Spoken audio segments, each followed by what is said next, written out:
Everything you expected Season 3 of The Mandalorian to be was finally delivered. Welcome back to Han Talks First. I'm Han, and this is the podcast you're looking for. The Mandalorian Episode 7 of Season 3, called The Spies, directed by Rick Famuyiwa, dropped today.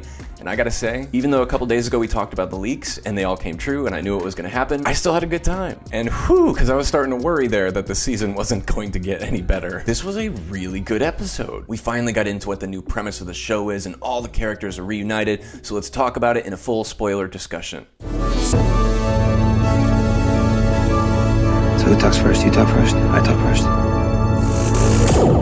So this episode starts off with Elia Kane making a holocall to Moff Gideon. Moff Gideon is finally back. He was gone for way too long, so I was pumped to see him. So he realized the Mandalorians have come together from two different factions trying to reclaim Mandalore, and he knows that he can stop them. Now, something interesting that followed this, right before the committee meeting of the Imperial officers, was he was walking past some more VADs of, I assume, to be clones. They mentioned a lot about cloning, how they're still pursuing Dr. Pershing's work. We don't know specifically what the cloning is for. I mean, we can speculate that it is ultimately for Palpatine, but I'm wondering if Moff Gideon has other plans. The Imperial committee scene was great. The writing in this whole episode was just so much better than it has been in the past. And it's just so weird that last week's episode was so cutesy and fun and just lighthearted, and then it has a huge juxtaposition when it switches to this episode, which is a lot more serious and mature. There's nothing wrong with wanting to do cutesy fun things, but it's such a drastic change for me,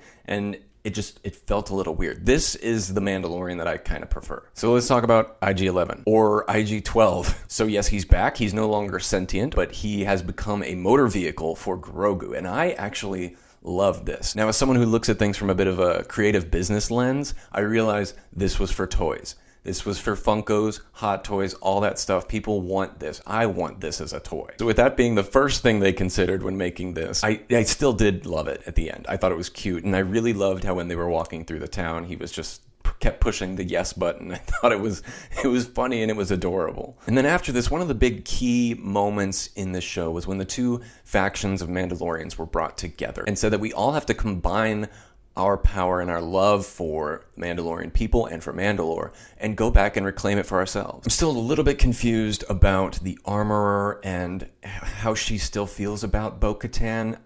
I'm still kind of wondering if she has ulterior motives and she actually is using Bo-Katan. But that might come to pass next week, we'll see. And then, of course, they get there and they find some lost soul Mandalorians on this cool little pirate ship. And they're like, oh, thank God, we thought you would never return, yada, yada.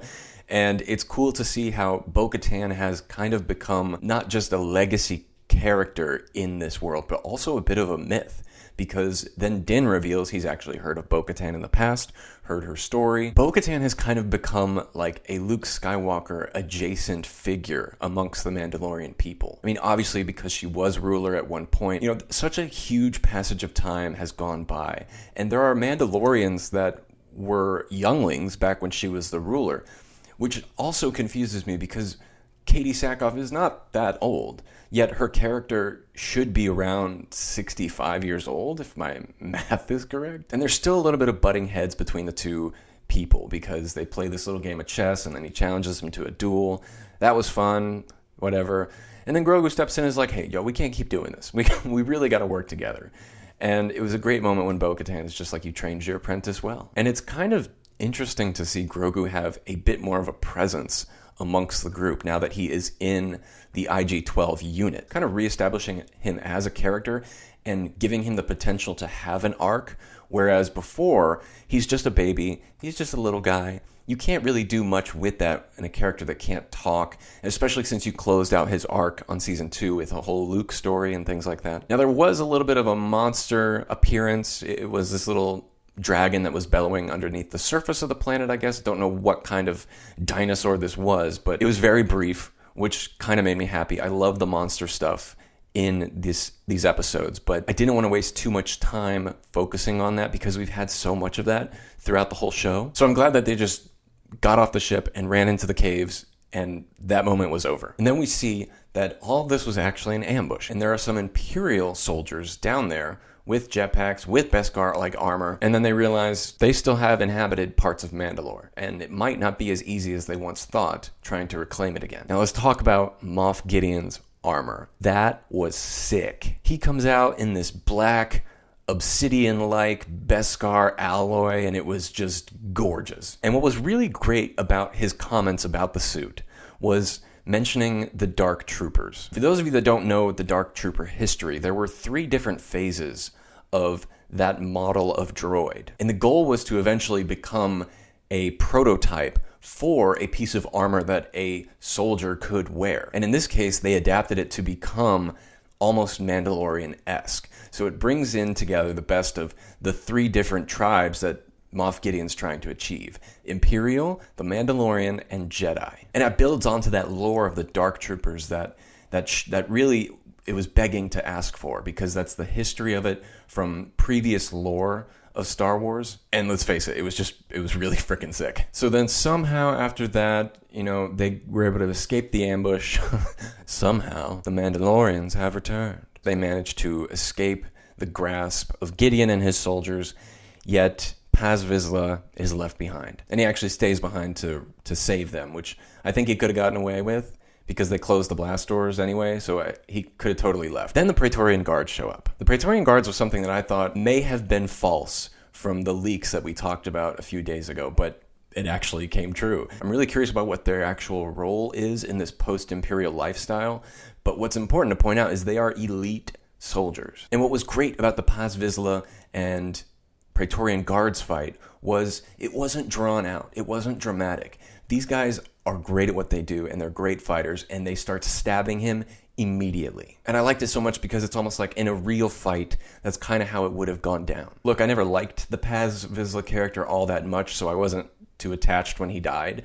But I will say he put up a hell of a fight. And then I like the little shot after they kill him, and the 3 of them are just walking away with like this swagger strut, and they're like, yeah, we did that. On to the next one. And that was the end of this episode. Now, what is key to point out and what's going to happen next week is obviously we're going to see Pedro Pascal's face. Moff Gideon and some of his soldiers, they captured him. They have him hostage now, and they brought him into interrogation. Now, what they're going to interrogate him about, I'm not really sure. Might have something to do with Navarro. There's obviously resources on that moon that they want for themselves. And we did learn in this episode that Moff Gideon was responsible for the pirates annexing that city. But it could also have to do with Grogu, because once before in season 1, Moff Gideon wanted Grogu's blood, obviously to use it for cloning purposes or reincarnating Palpatine. And let's just give a round of applause to Rick Famuyiwa.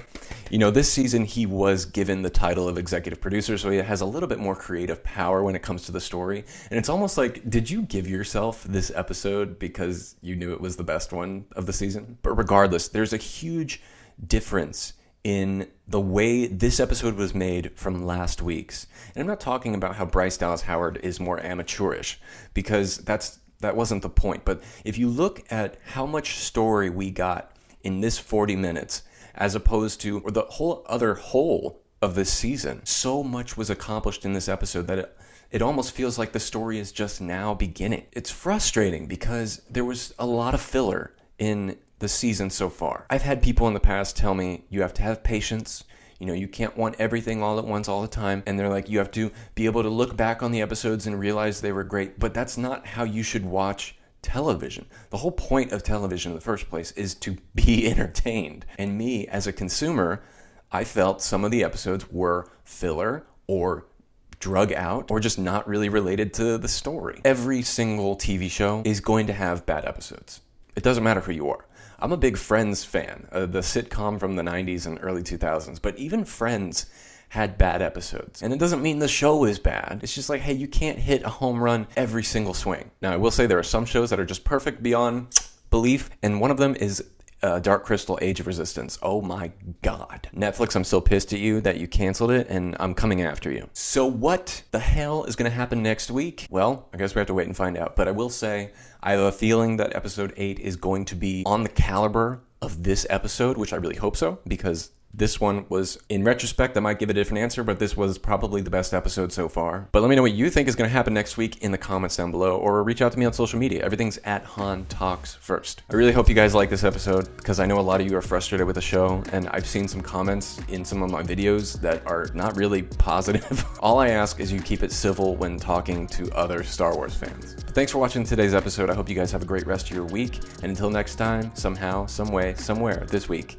may the Force be with you.